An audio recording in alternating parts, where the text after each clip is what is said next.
ഒരുമിച്ച് ജീവിക്കുന്നതിനു വേണ്ടി ആദിലയും നൂറയും നടത്തിയ പോരാട്ടം മലയാളികൾക്കറിയാവുന്നതാണ്. തൻ്റെ പങ്കാളിയെ വീട്ടുകാർ പിടിച്ചുവച്ചിരിക്കുന്നു എന്ന് പറഞ്ഞുകൊണ്ട് ആദില കോടതിയിൽ ഹേബിയസ് കോർപ്പസ് ഹർജി ഫയൽ ചെയ്തു. സ്വവർഗാനുരാഗികളായ ഇരുവർക്കും അവരുടെ ഇഷ്ടത്തിന് ഒരുമിച്ച് ജീവിച്ചോളൂ എന്നുള്ള വിചിത്രമായ വിധിയാണ് അന്ന് ഹൈക്കോടതിയിൽ നിന്ന് അവർക്ക് ലഭിച്ചത്. ഇപ്പോൾ ബിഗ് ബോസിലൂടെ മലയാളികളുടെ ശ്രദ്ധ പിടിക്കുമ്പോൾ ഇരുവരുടെയും പ്രണയകഥ വെളിപ്പെടുത്തുകയാണ് ഇവർ. +1 പഠിക്കുമ്പോഴാണ് നൂറയെ പരിചയപ്പെടുന്നത്.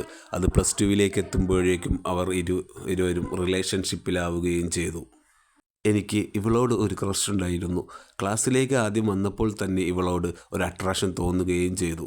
ചുറ്റിക്കുത്തിയ ഷാളും നീളത്തിൽ വെട്ടിയൊതുക്കിയ മുടിയും ചുണ്ടിൽ തേച്ച് വച്ചിരിക്കുന്ന ലിപ്സ്റ്റിക്കും എല്ലാം കൂടി ഒരു മൊഞ്ചത്തി കുട്ടി തന്നെയായിരുന്നു നൂറ. എനിക്കൊരു പെൺകുട്ടിയോട് അട്രാക്ഷൻ തോന്നുന്നു എന്ന് തോന്നിയത് നൂറയെ കണ്ടപ്പോൾ മാത്രമാണ്. ബിഗ് ബോസ് ഹൗസിൽ ഇരുന്നു കൊണ്ട് തങ്ങളുടെ പ്രണയകഥയുടെ ആദ്യ ഭാഗം വിവരിക്കുമ്പോൾ നൂറ ഒന്ന് പുഞ്ചിരിക്കുക മാത്രമാണ് ചെയ്തത്. നൂറയുടെ ചുണ്ട് എനിക്ക് ഒരുപാട് ഇഷ്ടമാണ്. ഇതുപോലെ ചുണ്ടുള്ള ആളുകളെ ഞാൻ സിനിമയിൽ മാത്രമാണ് കണ്ടിട്ടുള്ളൂ.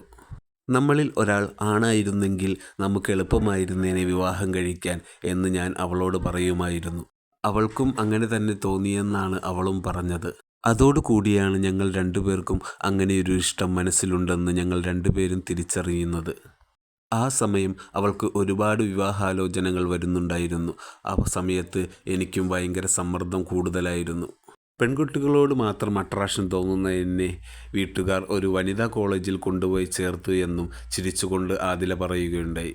അപ്പോഴെല്ലാം എൻ്റെ മനസ്സിൽ നൂറ ഉള്ളതുകൊണ്ട് മാത്രം എനിക്ക് മറ്റാരോടും ഒരു അട്രാക്ഷനും തോന്നിയില്ല. ഒരുമിച്ച് ജീവിക്കാൻ തീരുമാനിച്ചപ്പോൾ ഏതെങ്കിലും വീട്ടിൽ പാത്രം കഴുകി കാശുണ്ടാക്കേണ്ടി വരും, അല്ലെങ്കിൽ പാലാരിവട്ടം പാലത്തിൻ്റെ അടിയിൽ താമസിക്കേണ്ടി വരും എന്നുള്ള ചിന്തകളൊക്കെ മനസ്സിൽ കടന്നു വന്നു. എന്നാൽ വിമർശനങ്ങളെയെല്ലാം കാറ്റിൽ പറത്തി ഒരു സുന്ദരമായ ലൈഫിലൂടെയാണ് ഞങ്ങളിപ്പോൾ ജീവിക്കുന്നത് എന്ന് ആദില കൂട്ടിച്ചേർത്തു. ഇത്രയും കോടിക്കണക്ക് ആളുകൾ കാണുന്ന ബിഗ് ബോസ് എന്ന പരിപാടിയിൽ എൻ്റെ ഭാര്യ നൂറയ്ക്കൊപ്പം ഞങ്ങളുടെ സന്തോഷങ്ങൾ എല്ലാ മലയാളികളെയും കാണിക്കുന്നതിൽ ഞങ്ങൾ അഭിമാനം കൊള്ളുന്നു എന്നും ആദില കൂട്ടിച്ചേർത്തു. ഇത്രയും ആദില പറഞ്ഞു നിർത്തിയപ്പോഴേക്കും ബിഗ് ബോസ് ഹൗസിനുള്ളിലുള്ള എല്ലാവരും ഇരു കയ്യടികളോടുകൂടിയാണ് അവരെ വരവേറ്റത്.